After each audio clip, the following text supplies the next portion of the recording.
Hey, just give me a few seconds of your time. This episode is for everyone. Whether you've been betrayed or you know somebody that's been betrayed, we all know that it feels very lonely. And so my hope is in this episode that you or your friend feels seen. Whether you've been betrayed by your husband, your wife, your boyfriend, your girlfriend, or maybe it's a friend or a family member. This episode is a powerful one, so feel free to share it. Like, subscribe, do the whole deal.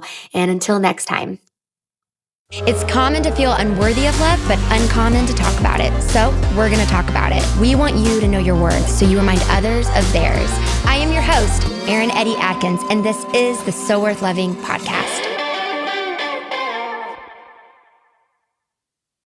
Lori, I'm kind of nervous because you're my therapist. So I feel like I'm going to have somewhat of like a therapy session. Also, I know that you don't do this. Like this is like you are one-on-one in a room with somebody working through things. Yeah. And you are giving me your time to share your knowledge about what you've walked with me through, which is trauma. I mean, you can tell the world what you want. Will not. I guess not because of HIPAA, but or whatever the laws are. But would you share what you specialize in? Yeah. So I'm a licensed professional counselor, and my specialty is betrayal and the trauma that results from that. What interests you in that topic? Well, it's part of my story in the past, and I had such great support around that. I learned a lot about myself, and I had people walk with me through it. And in that journey, I gained a lot of insight, a lot of, my heart was very grateful for that. And there were parts of the journey that I wouldn't change because it really helped me to grow, helped my faith. Yeah. And this is kind of a second act for me. That's a good way to say it. Yeah. So I went to graduate school a little bit later in life and decided to become a counselor. One of my friends said, "Hey, you sit with people all the time and drink coffee with them and do this. Why don't you get, make it your profession, right?" So I decided to go back to school and get my degree and credentials and help other people pay it forward.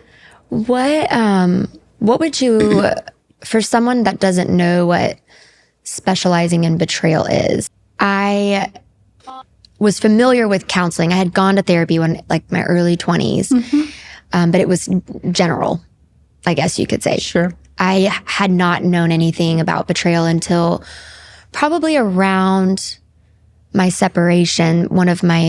Actually a random person at a speaking engagement came up to me and gave me a contact and said, "Hey, you should contact this person. They specialize in betrayal." Now, they had not known my story, so I don't know if God just planted them there. I don't know really how that happened, but that's all I can think of. But would you share, what is betrayal therapy? And like, what does that entail? How is that a specialty? How's that different from regular counseling?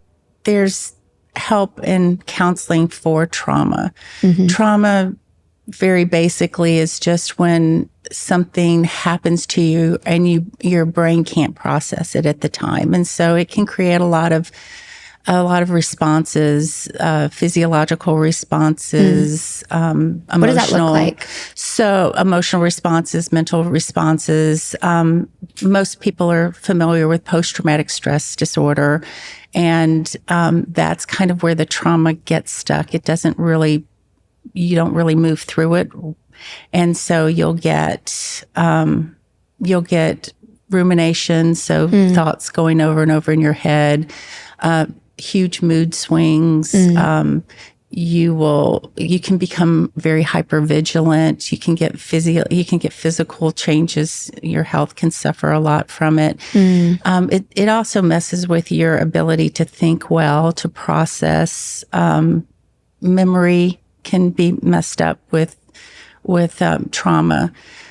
Betrayal can be more difficult because it is a violation of trust. So if you were to be traumatized by being the victim of a crime, of course, that's extremely traumatizing.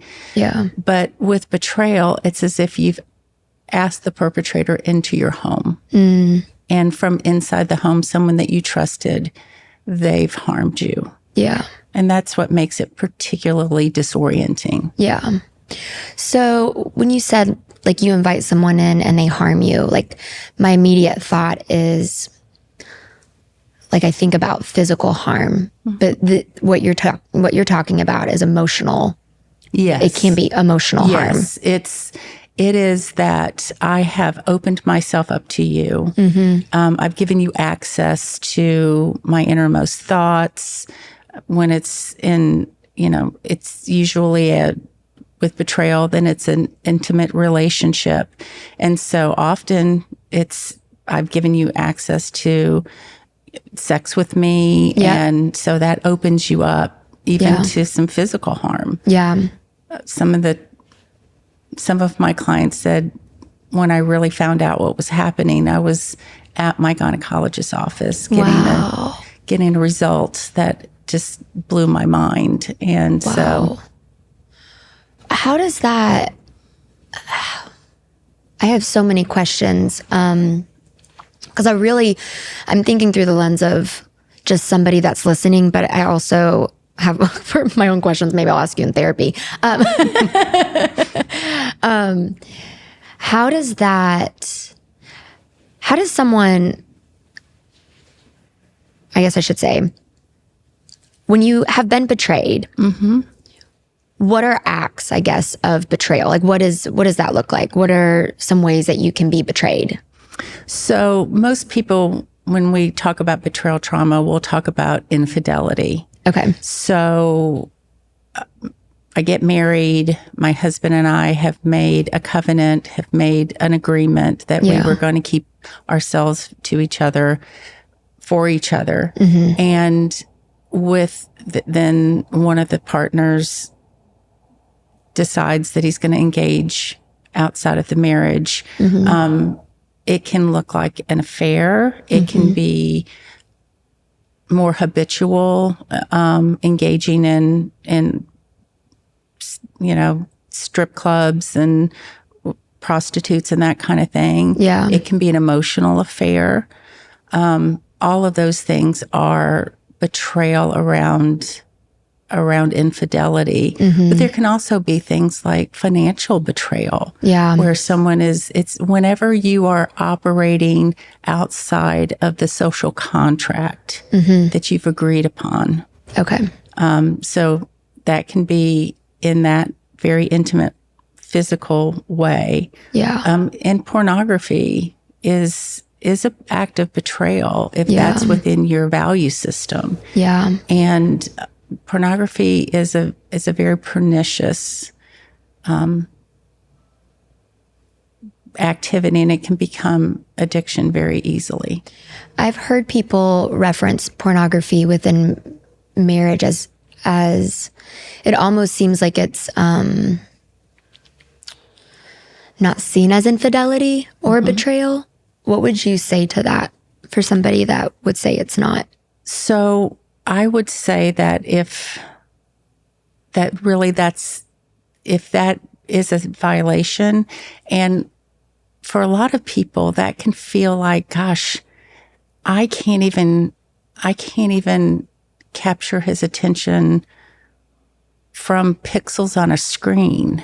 I am so unimportant that his attention is going elsewhere, and it's not even a real human being I'm competing against. I'm not competing against one person. Yeah. I'm one woman. I'm competing against every woman on the internet, and women who aren't real. Yeah. In the sense that their images are altered. It's I don't think that would be fair to discount that experience. Yeah. Yeah. I hear people say often, like, well, it's just porn. It's almost like it's so normalized. But I love what you're saying, that you do compare yourself to not just one person, but so many different people when you've, especially if you've been betrayed by porn or infidelity of any sorts, but you do compare yourself to many images. And it's so not even just common. The image, it's the activities, all of this, all of these images. It's the performance. And the performance, exactly. That is just not, that's not what happens in real life. And that becomes the standard, that becomes the floor, right? Yeah. And you can't ever measure up to that as a real person. Yeah, it's so true. And the other thing too is that's such a one-way activity, right? There's no give and take. There's no chance that I'm going to get rejected. There's not a relationship. Yeah. And so it's a consuming kind of thing rather than this reciprocal give and take of a real sexual relationship. What have you seen with how betrayal affects your worth? And just when you're talking about comparing yourself, I immediately thought that, I can tell you how it's affected my worth. Yeah, absolutely. You've heard it. Yeah. But what have you seen? Have you seen just an array of different responses to betrayal and how it affects your worth and your self-esteem and confidence? Yes, absolutely. So there's the part of it where it affects my relationship, just feeling how do you see me? What do you expect from me? Why can't I keep your attention? Often when there's this problematic sexual behavior, there's a disconnection between you and your spouse. There's also there's a problem that there's a lot of criticism often that comes along. Just nothing you can do is right. Yeah. And that's kind of part of if you're getting into that compulsivity, then the person engaging in that behavior is just not satisfied with really anything. And so that can really harm the partner's self-worth. Wow. So you're saying somebody that has compulsion towards an activity that is betraying their person, they will become more critical of that person because I never thought about that, because they are feeding something within themselves that can never be fed over and over and over again. And there's hiding involved. Wow, that's not really discussed. I mean, in some ways, that can be emotional abuse in itself. Absolutely. To somebody, especially if they've endured that for years. Absolutely. And there's hiding involved. So the secrecy becomes, anytime you're kind of calling up, hey, why are you grouchy? I'm not grouchy. Yeah. You're grouchy. Yeah. Or just, why are you, there's a lot of projection, anything that the betrayed partner says, hey, why is this happening? Yeah. So that's everybody talks about this gaslighting, and that is a gaslighting technique, which is emotional abuse. Yeah. Typically you have the first thing that happens, the acronym is DARVO, DAVRO. So the D stands for denial. Okay. What are you doing? I'm not doing anything. Yeah. And then you say, I'm not doing anything. And eventually there'll be something that they can't, they have to stop denying it because there'll be some proof. Yeah. Then they switch from denial to attack, the A. So, and then they will reverse R, the victim and offender. Okay. So there is, say, I think you're seeing somebody. I think something's going on. Yeah. Nothing's going on. Going on. Well, I see you and how I can't see your phone. Yeah. So they attack by reversing the offender and the victim. Wow. DARVO. Right. Defend, attack. Deny, attack, reverse, victim, offender. Mm-hmm. Wow. So you mentioned gaslighting, and that's I feel like it's a buzzword now that we see everywhere, which in some ways I'm really grateful for. In other ways, I feel like people can misuse it. Yeah. But I remember in like 2018 going to therapy, and I'd never heard that term before. I was so excited, not excited, but I felt so much relief in knowing that there was a term into what I was experiencing. Would you share what the definition of gaslighting is? Well, gaslighting it's an emotional abuse tactic that is used to get the focus off of the person who is trying to hide something and distract to another target. Who was it? One of my therapists said like there would be women that would come in and they would share what's going on, and he was able to identify that they have been gaslit. And they would be sitting there with their husband, and the husband would be like, the carpet's green, but the carpet was brown. Are you familiar with that like term? Or like he was telling me that he was like, women would come in and she would agree that the carpet's green, even though the carpet's brown, because of the amount of abuse that she had endured, that she couldn't even think for herself. Yes. And so what is that? To cause someone to question their reality. Okay. That is the goal of gaslighting. To question your reality. Are my eyes not working right? Did I not remember that correctly? And it's a very powerful tool because there's so much coming at you. Yeah. So much confidence that you begin to question your own self in that. Yeah. Yeah. How do you gain trust with yourself? I feel like that and build your self-worth up if you've come out of a relationship with that experience. Well, I love that question because when we're talking about betrayal, someone else has done something to you. Yeah. But a very, very common feeling is that, gosh, I've betrayed myself. Yeah. I've kind of let this happen. I let this person in. There were all these red flags. There were all these things that I just discounted or I explained away. And now I've got, what am I going to do with that? I can't trust myself. Yeah.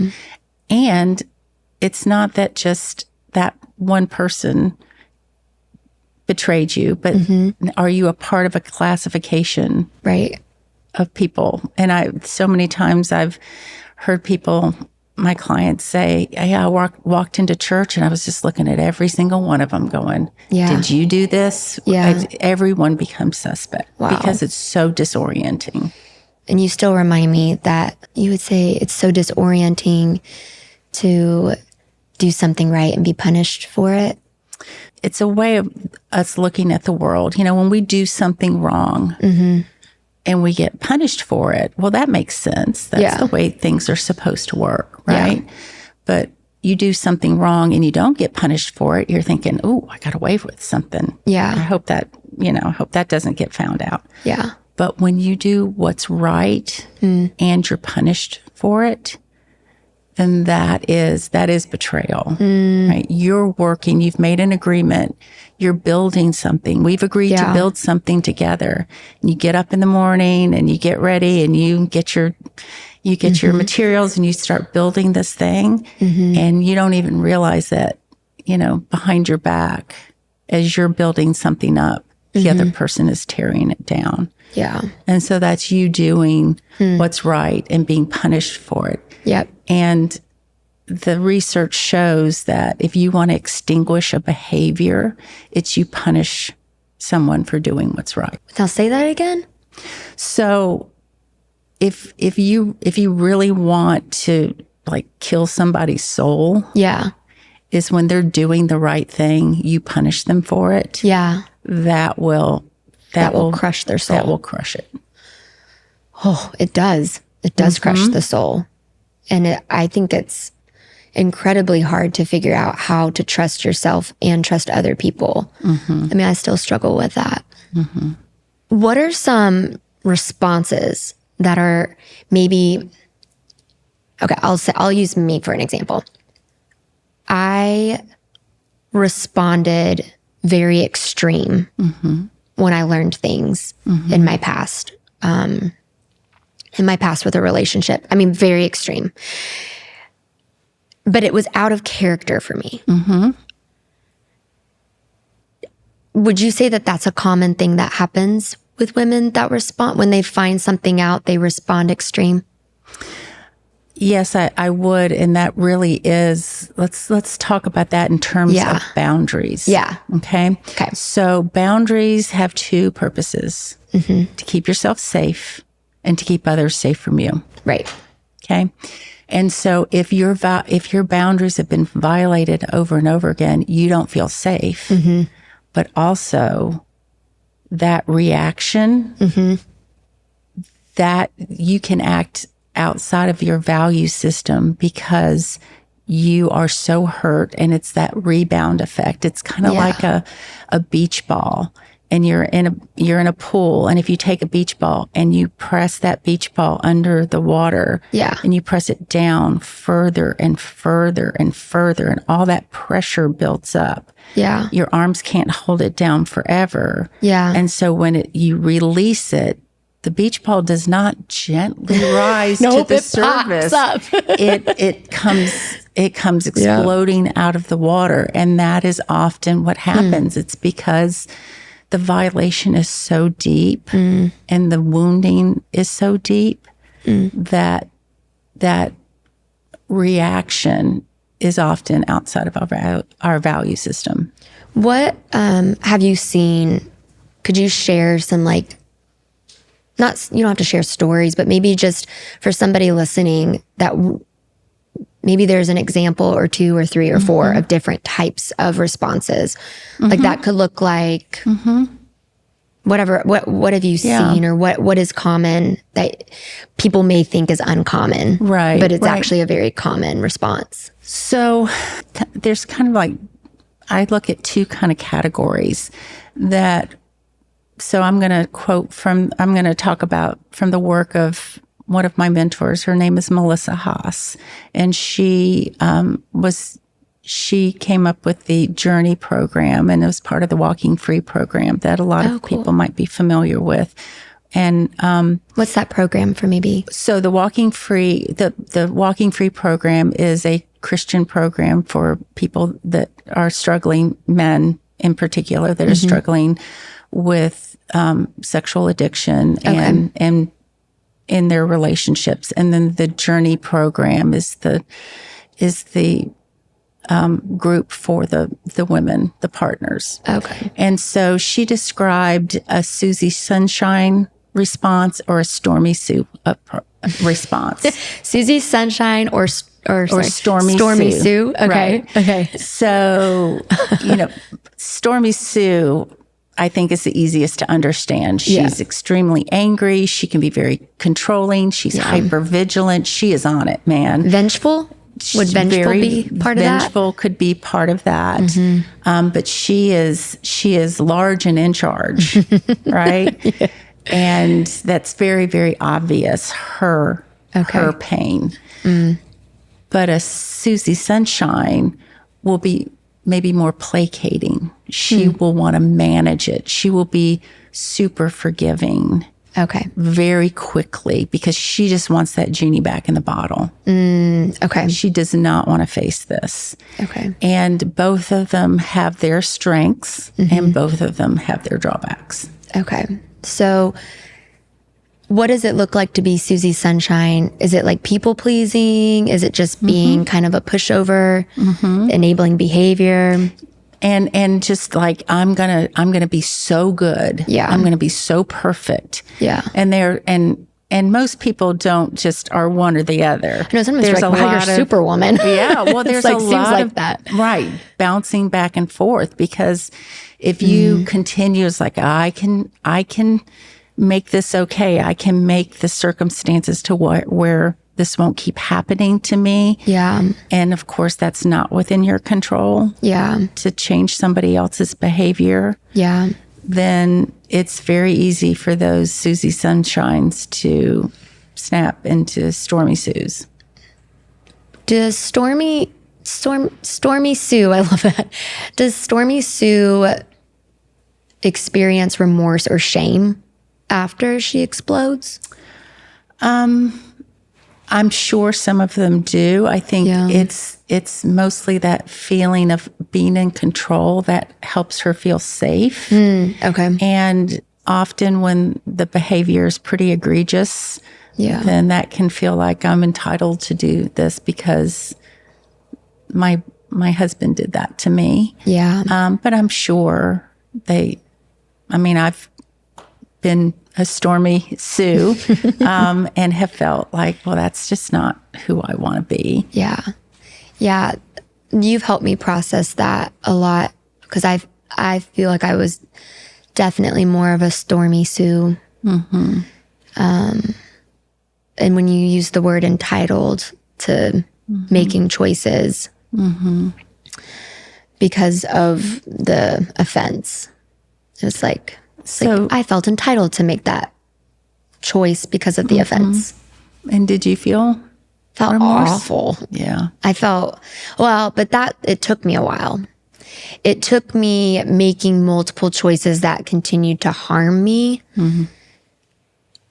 that I didn't think were attached to that relationship anymore. It was like years later, I was still making choices. And it was really still me feeling entitled towards that wound I had never really faced. Which brings me to an analogy that you shared when we were not recording. Can you share the analogy of the cow and the buffalo? Okay. Because I was the cow in this analogy. Okay. Where I was running away. So share that analogy. I love this. So good. Yeah. The idea, so you've got cows and buffaloes that are on the plains, right? And they're out in their pastures and there's a storm that approaches. And so as the storm approaches, the two herds will react in different ways. Yeah. So the cows will turn away from the storm. As soon as they feel it approaching, they will turn away from the storm and they will start running.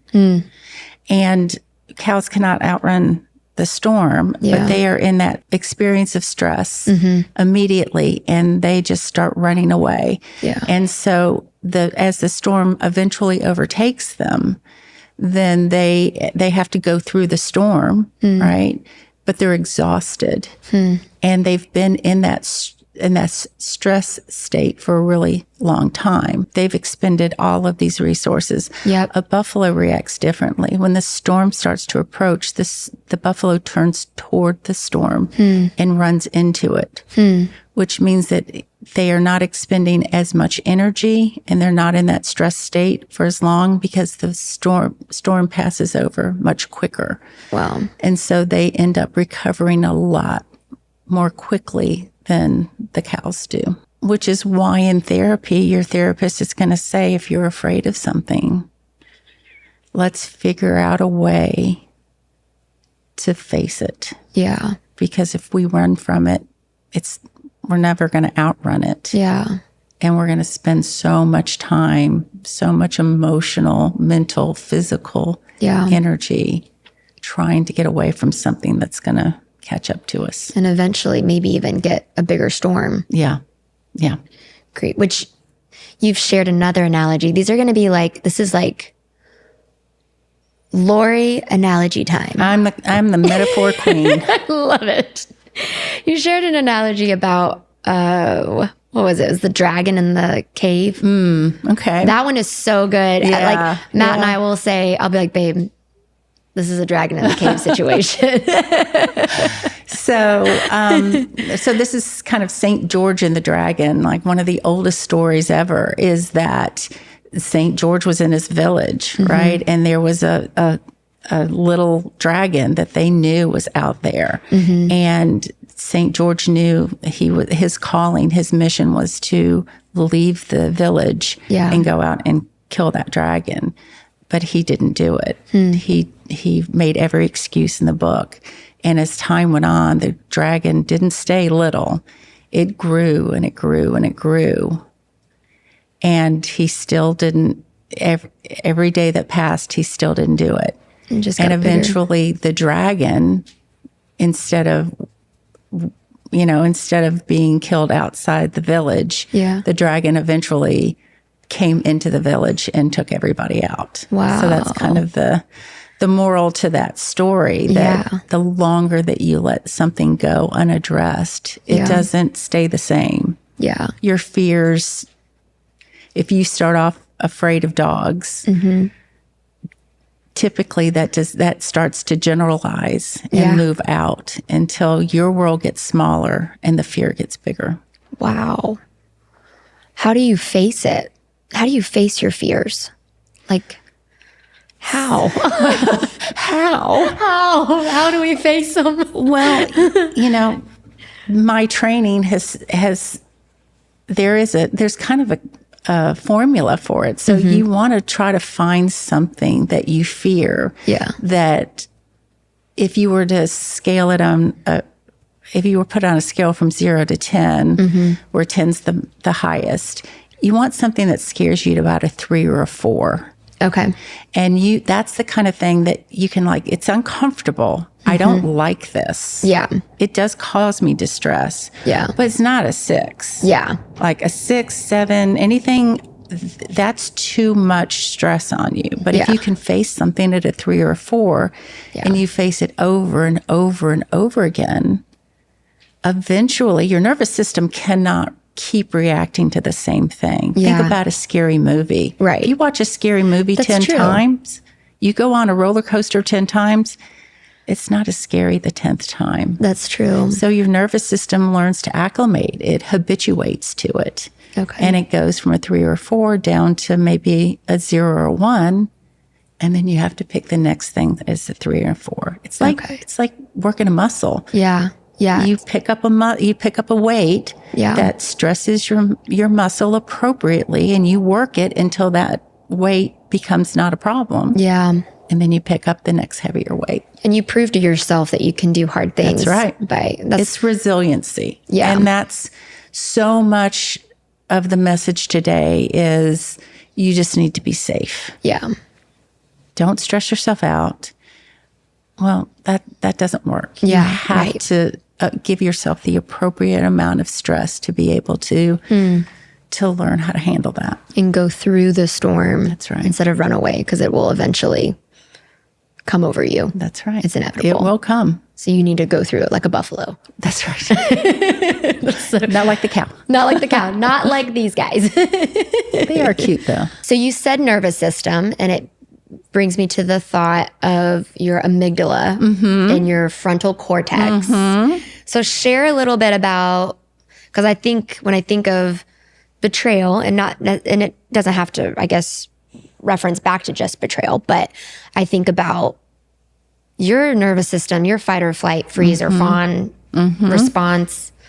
Tell us about those things. Tell us about the brain. Yes. Well, I think it's so important to understand this because it can feel like a character, like a character defect. Yeah. Like, why can't I handle this? Why am I acting like this? If I just had the will, the strength to not respond in this way. Yeah. But it really is the structure of the brain. So the brain's kind of shaped like a fist. Okay. And deep inside your brain is this little almond-shaped structure called your amygdala. And that is your threat detector. It's a very ancient structure. And our amygdalas, yours and my amygdalas, are very well developed because we're sitting here. Yeah. And all of our ancestors before us had good amygdalas because we wouldn't be sitting here if they didn't have good threat detectors, right? Okay, yeah, right. So that's where your fight, flight, freeze, fawn is another one. Okay. There's a new one called flop. What's that one? That's kind of like the faint response. Where like a you're fainting goat? Yeah, it's like a goat. Like, right? So that's where, and depending upon how we're kind of structured, our first thing might be, I'm looking for the club to go after the tiger, or I might be looking for the path to get away. But that structure comes on like that. It's instinctual. The thing about that is when that structure goes on, your prefrontal cortex, which is in charge of your executive functioning, your problem solving, that higher thinking, that goes offline, which is really smart of your brain because you don't, if there's a tiger, you're not thinking, did I leave the fire on in the cave? That's not important. These things become unimportant because all that matters is that threat is subdued. Safety. Exactly. So when you have that response, that fear response, know that your amygdala is on, your prefrontal cortex is off. So you really can't solve a problem. Yeah. The thing that starts to flip that switch is curiosity. Really? So from this, like, to go from this to this is curiosity. Is curiosity. When you start to say, wow, I'm really scared. I wonder what that's about. Really? Yeah. That is, you start asking questions, you are turning on your prefrontal cortex, which means your amygdala has to go off because those two systems can't work at the same time. Okay. So if you are, for instance, if Matt and I are having a fight, sorry, babe, he's right there. If, not when. No. When Matt and I are having a fight and we ping or trigger something from our past, we will operate out of our amygdala. That's right. And you've walked with us through that.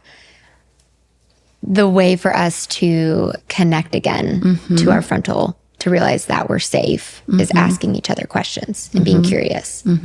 That's hard to do. How do you? It really is. Really is. How do you remind yourself? Because I feel like you don't, like your immediate response is, grab a hammer, not actually physically, but like to your point of like, if an animal's coming after you, your brain doesn't know if your husband's being a certain way or a bear's running after you, right? When you get to this point.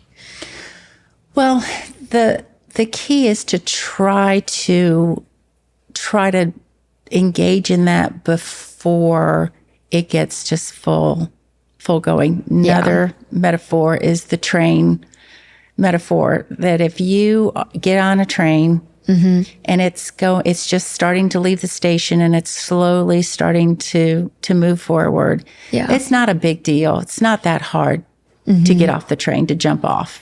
Right? Yeah.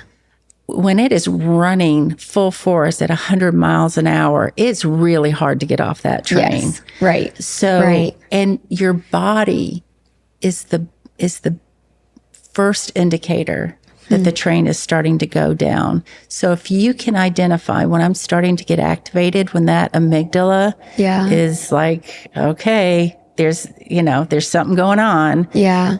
If you can clue into like, oh my gosh, every time I get really, really engaged in this, I feel my shoulders going up. Go up. If you can start to notice what is going on, or you get that pit in your stomach, I'm starting to get the pit in stomach. If you can start to notice that early and say, okay, what's going on? Yeah. It's like lights on a dashboard. Yeah. Another metaphor. I love it. I'm going to do a whole bunch of reels of all your analogies. So lights on a dashboard, right? Okay. You have check engine light come on. Okay. Say you're in the left lane on 285. It's not a really good idea. Yeah. The moment the light comes on for you to slam on your brakes, jump out of the car, open up your hood and start trying to figure out what's going on, right? Right. Nor is it a good idea to just keep traveling. La, la, la, I don't see it. I don't see it. I don't see it. Yeah. That light on a dashboard is like, oh, something's going on. It's a feeling. Maybe I should start to pay attention to that feeling, or that pit in your stomach. Maybe I need to start moving over to the right lane and finding an exit and getting into a well-lit gas station and see what might be going on. Your feelings are important and they give you information. They just don't necessarily give you all the information. Right. They're signals. Right. because it could be a faulty wiring, or it could be that you've got no oil in your car. That's true. Is there anything that you can physically do when you enter fight or flight? Yes, absolutely. Freeze, fawn, or flop? Yes. I love I've learned flop now. So it's really all about staying in the present. Okay.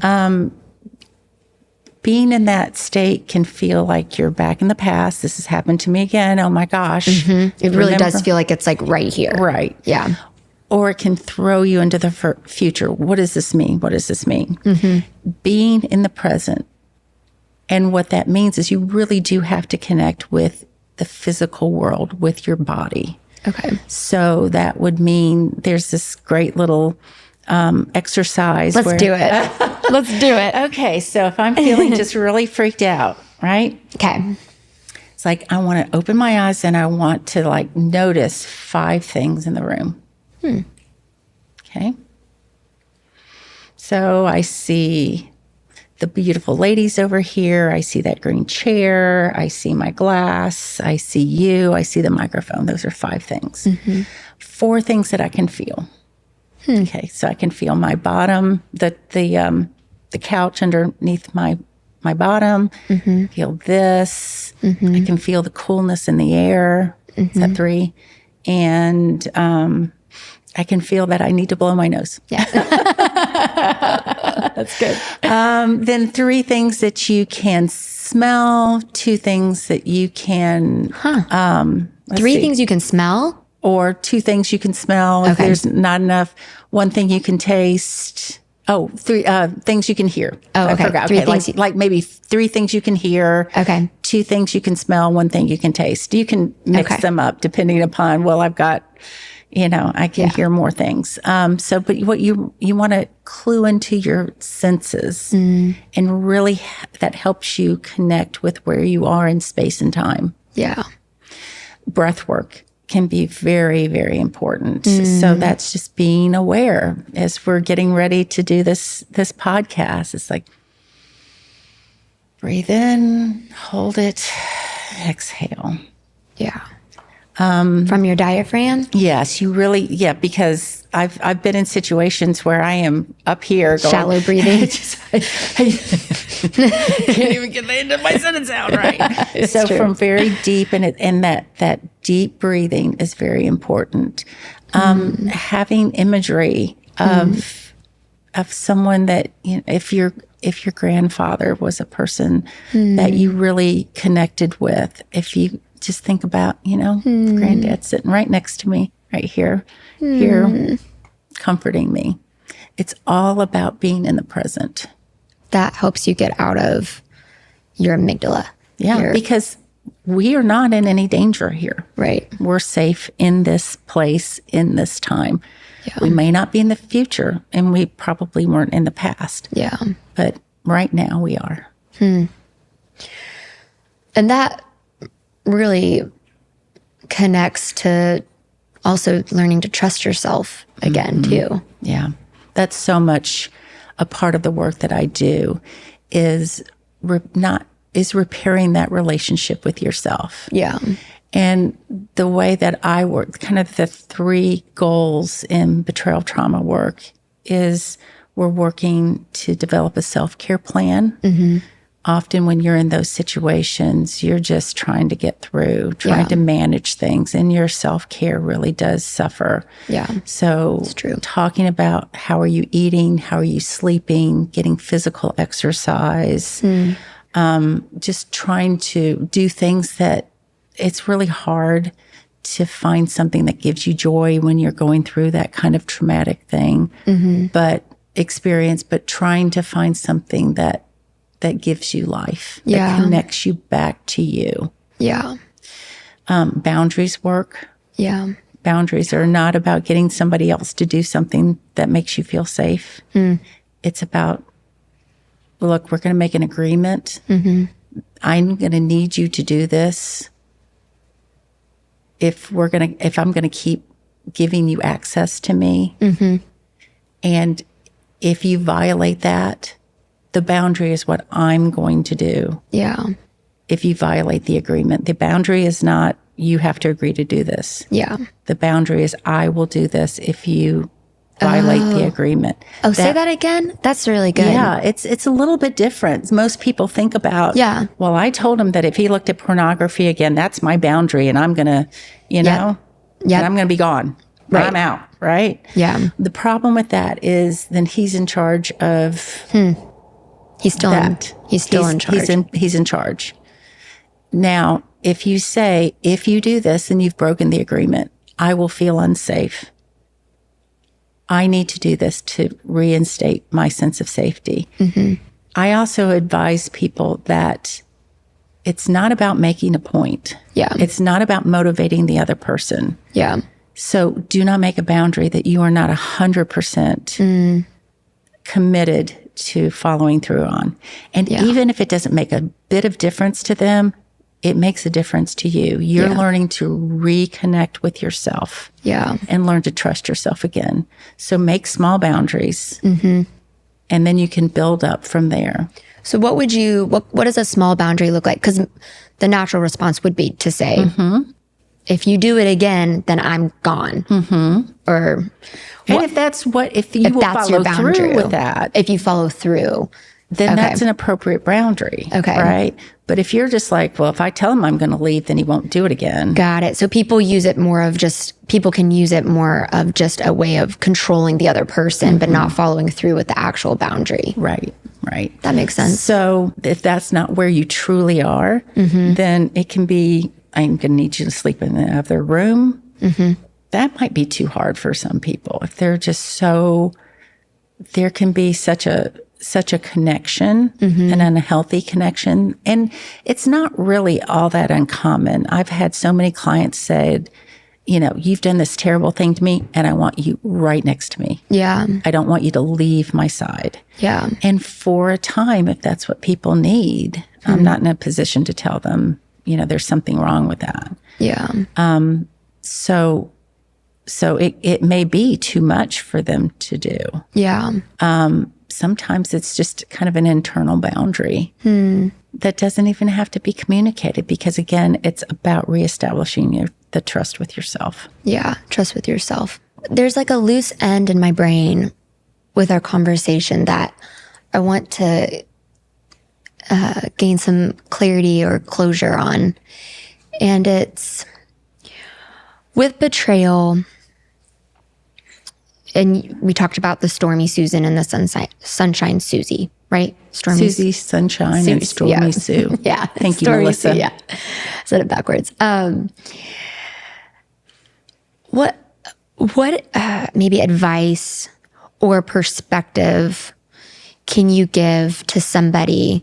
I feel like if someone's listening to this episode, they have been most likely an absorber of betrayal or they're walking their friend through it, maybe.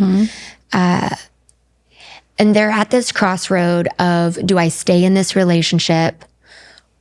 Or they're at the crossroad, do I give them another chance? Because there's been so many. And I feel like there's this judgment. If the woman stays, it's like either good for her and then bad if the woman leaves. And then there's this judgment, I can't believe she's giving him another chance. She's so dumb, like, goodness gracious, girl. Like, that's what people have witnessed people do. What advice, perspective can you give to either situations and how to look at it as a whole? Because I feel like it's not, do this is the right way. I think that it used to be, you stand by your man. Yeah. Right. And the judgment would come if you left. I think that's the way in many years ago that you were judged more for leaving. I think today you're judged more for staying. Yeah. I believe that. Yeah. First of all, none of us are walking in these people in this person's shoes. They have all kinds of reasons why they might stay. I have clients that have young children. They're not financially able to go. They're not emotionally ready to go. They have made a commitment and they feel like that I have faith that we can get through that. Yeah. It's complicated. Yeah. Several of my clients have been in their 60s, 70s, Wow. 80s. They're like, I'm not going to spend the last years of my life, Yeah. By myself. I've put all of this work in. Yeah. And I'm just going to, I'm going to die alone. That doesn't seem right. Yeah. Some people, they leave because they've put up with so much for so long. Yeah. And although this might look like the first thing, it's not the first thing. Yeah. And so they feel like I'm able to leave and I need to leave. Yeah. So I think it's so important. And people, often the people who love you the most are not the safest people, because I can sit back and help you say, okay, there are no solutions. There are only trade-offs. Yeah. That's from Thomas Sowell, this wonderful economist and philosopher. Yeah. And he says that you've got to look at both sides of it. And with full understanding and knowledge. And it's never full, right? There's always unforeseen things, but to the best of your ability, look at what are the reasons to stay? What are the reasons to go? And know that there are going to be trade-offs, and just to be aware of them so you can be prepared. And people who love you, they just want to see you safe. Yeah. And they don't live where you live. Yeah. I feel like it's very easy to dehumanize the person that betrayed and almost like dispose of them. What are signs of someone that genuinely wants to change and signs of someone that doesn't? And it's a great question. Yeah. So get that all the time. Yeah. How do I know? Yeah. He says, give him another chance. How do I know? Yeah. And I'm sure there's lots of other things, but what I say is what you're looking for is you're looking for brokenness, openness, and humility, consistent over time. Brokenness, openness, and humility. So brokenness is over time. Right. So brokenness is I am working toward fully understanding what it is that I did. Yeah. I'm not minimizing. I'm not blame shifting.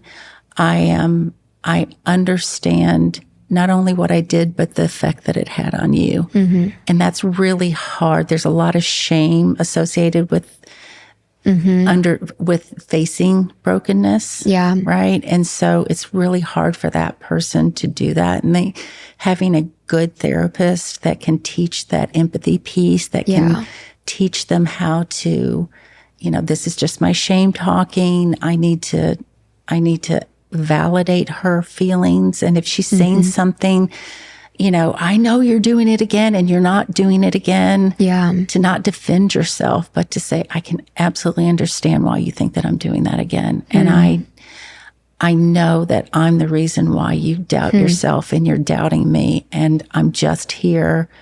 Your feelings are valid. Yeah. What can I do? What can I do? What do you need from me right now? And that takes a lot of coaching to be able to do that, to really face that. Yeah. Openness is, what do you need? Yeah. You need all my passwords. You need to track me for a while. I'm an open book. Yeah. Dr. Phil says, people with nothing to hide nothing, right? That's true. And I'm whatever you need, I am completely open now. And humility. Just that, and that's really hard because people that are acting out typically feel that they are entitled to do that. Yep. So understanding that humility, and it's not once, and it's not twice. Yeah. It is for however long the betrayed partner needs it to happen. Yeah. And the thing that most of the betraying partners do not get is that if you do that early and often, it goes it goes so much faster. And if she kind of falls back a little bit and gets a little insecure, Yeah. lean in. Yeah. If you're going to get hit by a baseball bat, Yeah. and you know it's coming, Yeah. and you pull back, that gives that other person a lot more distance, Yep. a lot more momentum Yep. to whack you harder. If you lean in, yeah, you're going to get hit, Yeah. but there's not going to be that same damage. That's so true. Who wants to go through this? And what is this for? Right? This is just pain. This is just trauma. Right. This betrayal. This sucks. Yeah. Right? And at the beginning, my story is I wanted to make meaning of this. I wanted my story to have a redemptive arc to it. Right? I mean, and even in the stages of grief, started off with 5, it was denial, anger, bargaining, depression, acceptance. Well, they've added a 6th, and the 6th step is meaning making.